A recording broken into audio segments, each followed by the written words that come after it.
Hi po mga mare! Ngayong araw nga ay mangunguha nga kami ng suso. Bago nga yan ay sinundo nga muna ako ni na tita dito sa bahay. O diba napaka-special lang mare. Pagkarating nga namin ng Calatrava, dumaritso na nga rin kami dito sa kinukuhaan ng mga suso. May ipakilala nga ako pala sa inyo mga mare, yung may hawak na kulay green na timba. Yan pala ay si Tonet from Calatrava. No girlfriend since birth, kaya iman nyo na. Charis! Nakisali na nga rin ako sa kanila para manguha ng suso. Kung akalain na malalim pala yung tubig. Nakainom nga ako dyan, para ba naman yung tubig taga-baba? Lasang mapait-pait pa naman.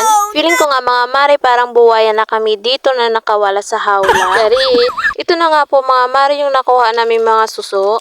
Mas marami pa nga yung makukuha namin dyan kung buong araw kami doon. Mas malaki pa nga sa hintuturo ko. Charis, ito nga sa amin ay wala na nga akong makikitang ganitong kalaki. Ano ba naman kahit maliit pa lang ay kinukuha na. Pati na nga yung mga maliliit na isda ay kinukuha na rin. Sabi nga nila pang laman dyan pang-araw. Nagtatalo nga kami dito. Paano ba naman pala utos? Bago nga kami umuwi ng bahay, binigyan nga rin namin si na tita. Bali yung natira nga ilulutuin namin para may pang-ulam kami. Ginataan nga po mga mare ang klaseng luto nga nito. Nilinisan nga muna namin ito. Pinakukuha nga namin yung puwet ng suso para kapag maisip-sip ay mabilis lang makuha yung laman. Pagkatapos nga ay nagluto na nga rin ako. Pinagsama-sama ko nga na lang mga mare ang paglagay ng mga sangkap para isahan lang. Pagkakulo na nga mga mare, inilagay ko na nga rin tong talbos ng kamote. Then mekos-mekos. Katapos nga ay nagsaing na rin ako. Fast forward na nga mare, ito na nga luto na nga yung ating ginataang suso. Kain po tayo mga mare!